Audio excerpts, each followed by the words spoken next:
So thank you both for agreeing to be interviewed. I'm sure people are going to be really interested in what you have to say. So you're both part of a group called Life in Colour, which is a Melton Vineyard group that perhaps not everyone will have heard of. So could you tell us a little bit about the group? How did it get started? And yeah, what is the group? Um, well, the group is a group of people of colour who attend Melton Vineyard Church. And I think it came out of more than one thing. I remember Stanley giving his testimony to talk to people about his experience of racism. And then the whole event around George Floyd, that was a real catalyst, I would say, because it brought home to all of us our personal experiences, traumatic experiences that we've all had um, in this country. Some of us were born here, and things that we've experienced since we were children all the way through to adulthood. And some people who've come into the country and experienced racism for the first time. And just, we were really trying to almost come to grips with some of the trauma and how to support each other and manage that whole thing. And it's that on its own has been a really tough journey for us, is what I'd say. Yeah, that's really helpful. Thank you, Beverley. Stanley, I mean, what's been happening over the last year since the group was formed? I mean, what have you been doing as a group together? And once again, Neil, thank you for organizing this interview. Well, we have been having regular meetings. The meetings are actually, organized every other, say, 2, 3 months. And we initially started every month, um, or 6 weeks when you had the George Floyd issue. And the meeting has been particularly helpful. Some of the things we've done in the meeting is to try to understand why the issue of conscious and subconscious racism seems to still be a problem, even though you've had these talked about over and over and over again. Like Beverly is right. She was born here, but I wasn't. When she told me about her, I used to think that the Black Brits who are born here had a different experience. But when I heard about her own experience too, I understood as somebody who came into this country only 11 years ago, that is just about the skin color. So we have been trying to see what we can do in the meeting to really support ourselves. And Neil, I thank you and your wife, because I think you gave us the right hand of fellowship. Without your permission, we wouldn't have started this group. And up until the time we named it Life in Color, you've been there. You have been also supportive, and each time we hear that you are sending across your message. So we have been trying to understand what we can do.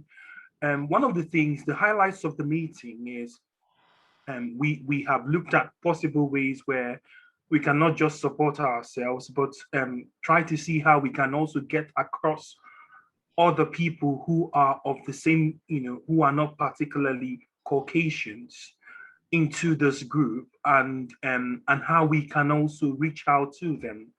And I have been particular because one of the ways the meeting has really helped me is because I find somewhere to actually vent the stress of racism. When I talk to somebody like Beverly, she tells me, oh, Bella, they tell me, we've seen these things, and it provides you with that strength. And particularly, I have been really encouraged by Bev and Pete. Obviously, they're a multicultural couple, and also Bella and Steve, multicultural couple. And hearing from Pete and hearing from Steve, it provides that sense of, when I see someone who is like Bev, married to somebody who is a white, and you see Pete trying to say, Dr. Stanley, we can do this together, we can solve the issue. I'm reassured that there is a hope for racism in the future, particularly when it comes to the church having a voice in it. Yeah, thank you, Stanley. And I'm glad you mentioned that, because I was going to say, of course, the group is not just for people of colour, it's also for spouses and partners of, who may not be people of colour, but who have experienced some of the things by association, by relationship, that are also very difficult sometimes and stressful. Bev, have you found it helpful to be part of a group in this last 12 months? I found it really, really helpful. I think partly because it sounds a bit of a shame to say that I've got used to being labelled, in a sense. It doesn't happen all the time, and I'm not sort of feeling sorry for myself, but it's just that part of me has been in isolation with that, and being able to connect with other people who understand much more of my perspective is really, really helpful. And also, sometimes, I know I'm not the only person that would say this, that sometimes it's like, is it me? And I'm sure we all ask that same question about lots of things, so sometimes it's like, is it just me? And it takes away from that self-blame and that recognition that there is an issue that needs to be dealt with. And that I'm not alone in that. But I think also the group is wanting to look outward. So it's like, how as a group can we have influence? How as a group can we make a difference? And that's something we've grappled with and really trying to find a way. I don't know, I wouldn't say we've got answers, but we certainly are looking at, what difference can we make? So yeah. Yeah, so in a way, you've led on to the next thing I was going to ask.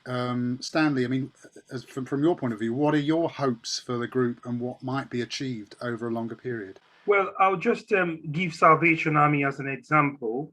In as much as it first started as a church, it has made massive impact all over the world, and is still making impact today. You've got a lot of people who are, in Salvation Army shops who are not even Christian. They are still doing the work of God. And what I think, how we can help, I think it's actually, the wokeness, making people realize how deeply hurting racism is. It is deeply hurting. I'm not over exaggerating it. In the last few weeks alone, I've had issues with that at work, and it's just about people trying to understand that at times you feel vulnerable as not being white, and trying to make people understand how they can help.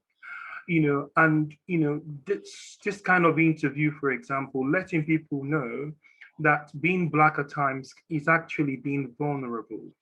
Many hurtful experiences I've had, and if at all, because we cannot do the magic, but if at all the church, let's say Melton Vineyard, for example, doing lots and lots of campaigns on this, trying to make people aware what might mean racism, because a lot of people, the problem is in subconscious racism. A lot of people do it, and it's really, really hurtful. And they don't think they are doing anything wrong, but the truth is, the matter is that they are hurting you. And I think it's all about the campaigns, the education. And I think people who are Christians, people who love Jesus, will understand this the more. And if those people who love Jesus can understand it the more, I think it is left for those of my Caucasian Christians to then try to pass across the message to those who don't even know Jesus, just as the Salvation Army has done. It is those people who knew Jesus that began the movement. And now those people who don't know Jesus are carrying on with the movement. So I think it's all about the raising the consciousness and people being aware that you can easily hurt people who are not of your of the same color with you. And that constant awareness is the education. Great, thank you, Stanley. Bev, what practical? Give us a couple of practical things that you could suggest for those of us who are perhaps not aware of the privileges that we have, just simply by being white. Help us to understand. That's a difficult one.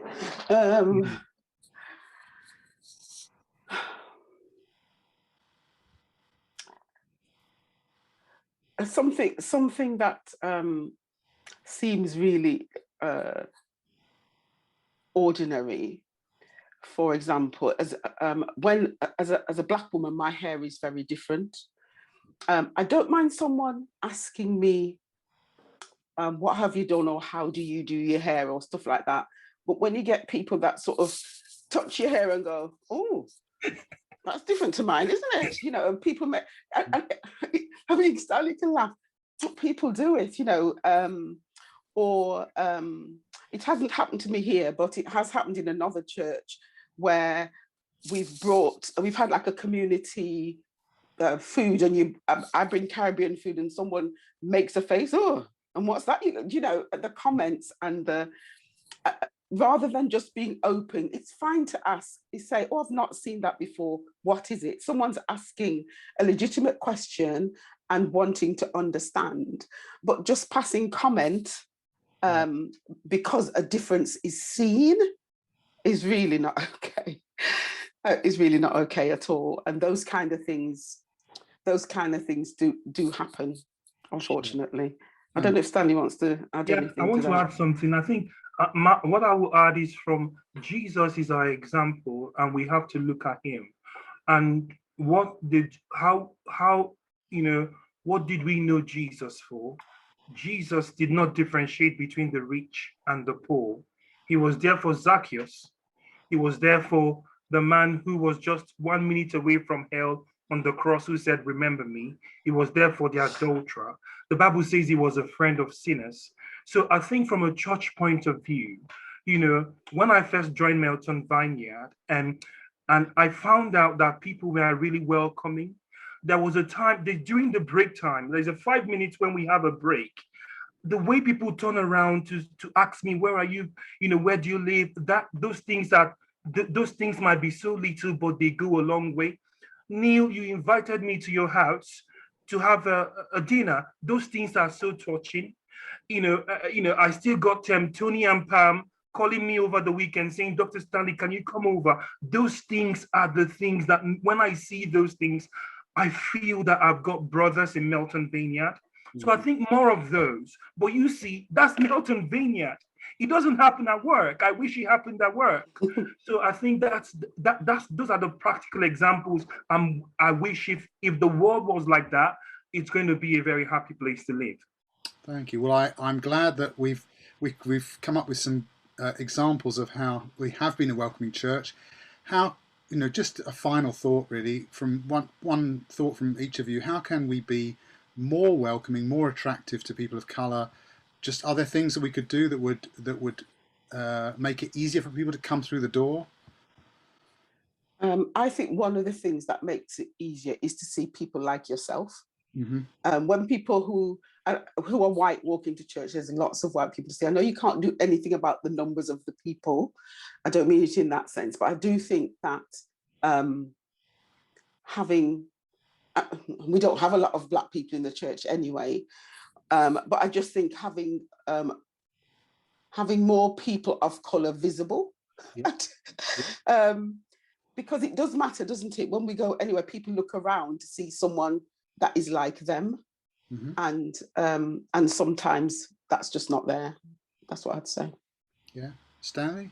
Yeah, so when I first joined Melton Vineyard, I think I did see a couple of people like me who are serving in the refreshments area. That is a sign of you are being welcome. So I mean, getting people of color involved, whether it is in a prayer group, or whether it is in the pastoral group, or whether it is in the singing ministry, you know, I think engagement with people of color that goes a long way to say that yes, we are welcome. You are always here. And again, the other thing too is also trying to reach out to the church is an arm of Jesus. So I believe that there are a lot of people who are going through racism in this community. So the church trying to reach out to people, just as they do every second Saturday, I think, for the evangelism, if they can actually form an arm and then reach out to those people, who might have been through some untoward events, if they're living in Melton, that will go a long way to reach out to other people who are not in the church. Thank you both, and that's really helpful. And of course, you've mentioned there the sort of the situation on a Sunday morning, which is obviously the place where most people come into first of all. But of course, because the last over a year and a bit, we haven't been able to have those kinds of meetings. If someone was coming into like a small group, one of the smaller meetings, again, is there anything you'd say about that in terms of just being welcoming, being from that point of view, Richard and Lynn and also Tony and Pam, they have been absolutely magnificent. I was in small groups with them. Up until now, we still meet up. We still meet up at their garden for a drink, for drinks, for coffee. And that is so touching. I mean, the first small group I was in, they actually came to me and they asked me, how are you doing? Where do you live? There was a real interest. So I think it's all about that genuine interest. Just somebody wanting to really know about you. And then not after that, how you know is genuine, even after the small group is over, they're still asking about you. How are you doing? It's really touching, very touching. Yeah. Thank you, Stanley. Bev, do you want to add anything finally? I think I just agree totally with Stanley that that sense of welcome and acceptance within a small group is really, really important. And to be honest, I haven't been to a small group in Melton Vineyard and not found that there. I think people are very welcoming and are very open. Every small group that I've been to, I've felt a part of. I've never felt excluded. So that's been a really, really positive experience too. Wonderful, wonderful. Yeah. Now, any last comment that you want to throw in before we finish? I would just say love. Racism happens because we don't value people equally, and Christ has called us to love one another. And we all make mistakes, we all get things wrong, apologize and move on and love one another, because Christ is love and his love is in us, and that's what is going to make the difference. That's what I'd have to say. That's beautiful. Thank you, Bev. And just to add to what Bev has said, I think we are very limited in what we can do. I think it's my brothers who are actually Christians and are Caucasians. They are the ones that will carry out this message of love. Because if you look at the woman at the well, if Jesus spent weeks in that village, he might not have won many souls. But just because of somebody from that country or that town was touched by Jesus, the whole town received the message of Jesus. So I don't know how much I can do as a Black person, but I know somebody like Neil, anybody who's not got a Black skin, a British person who catches that vision of love can change the world, can change racism, the issue of racism in the world. Well, bless you. Thank you. Well, I'm sure we all have a really important role to play. And I think the Life in Colour group is going to continue to be a really important element of that. And I really look forward to seeing what God does through the group over the coming months. So thank you both again. Thank you, Neil, for this interview. Bless you. Thank you, Neil. Thank you, Neil. Thank you. Thank you.